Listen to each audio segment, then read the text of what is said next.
Hello বন্ধুরা, দেখো আজকে আমি কচু শাক রান্না করছি ছোলা দিয়ে। কচু অনেক রকমেরই হয়। এটা তোমার কচু শাক যে কিনতে পাওয়া যায় বাজারে, সেই কচু শাক ইলিশ মাছের মাথা দিয়ে ছোলা দিয়ে রান্না হবে।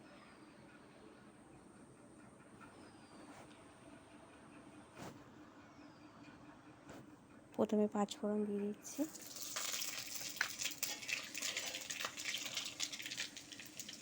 তেজপাতা,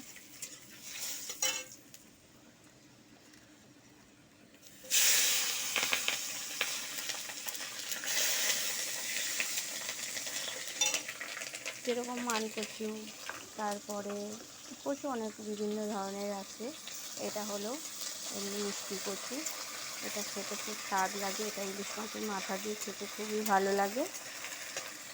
তাই আজকে ইলিশ মাছের মাথা দিয়ে আর ছোলা দিয়ে রান্না হচ্ছে। এটা মশলা কিছুই দেবো না, খালি একটু আদা বাটা, একটু জিরে বাটা দেবো।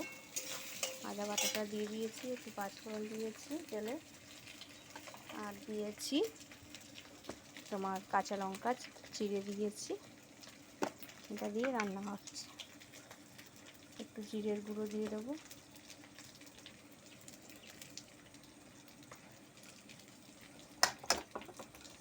দিয়ে এটাকে ভালো করে এখন একটুখানি মশলাটা ভেজে নিই।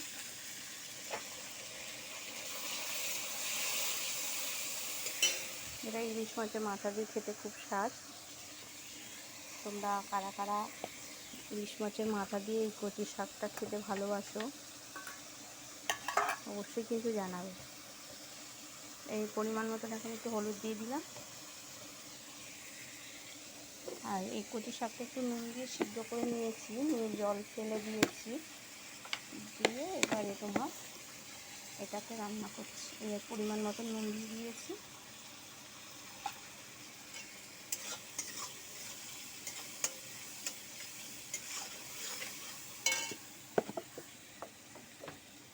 এই কচু শাকটায় ইলিশ মাছের মাথা দিয়েই ভালো লাগে খেতে, খুব সুন্দর লাগে। আমার তো খুবই ভালো লাগে। তোমাদের কেমন লাগবে অবশ্যই কিন্তু জানাবে। তোমরা কে কে কচু শাক দিয়ে ইলিশ মাছের মাথা দিয়ে খেতে ভালোবাসো তোমরা অবশ্যই কিন্তু জানিও।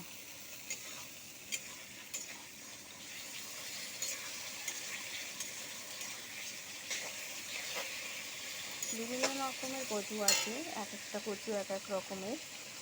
এটা হলো তোমার শোলা কচু বলে না, শোলা কচু। এটা হলো শোলা কচু। এই শোলা কচু বেশ মিষ্টি মিষ্টি লাগে, রান্না করলে খেতে খুব সুন্দর লাগে। ঝাল অল্প করেই ঝাল দিলে এটা কোনো ব্যাপার না। এই কচুতে অল্প করেই ঝাল দিয়ে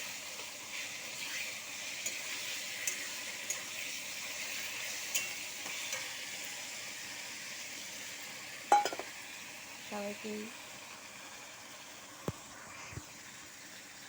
তোমাদের যাদের যেতে ভালো লাগে অবশ্যই লাইক কমেন্ট শেয়ার করে দিও। Tata, by.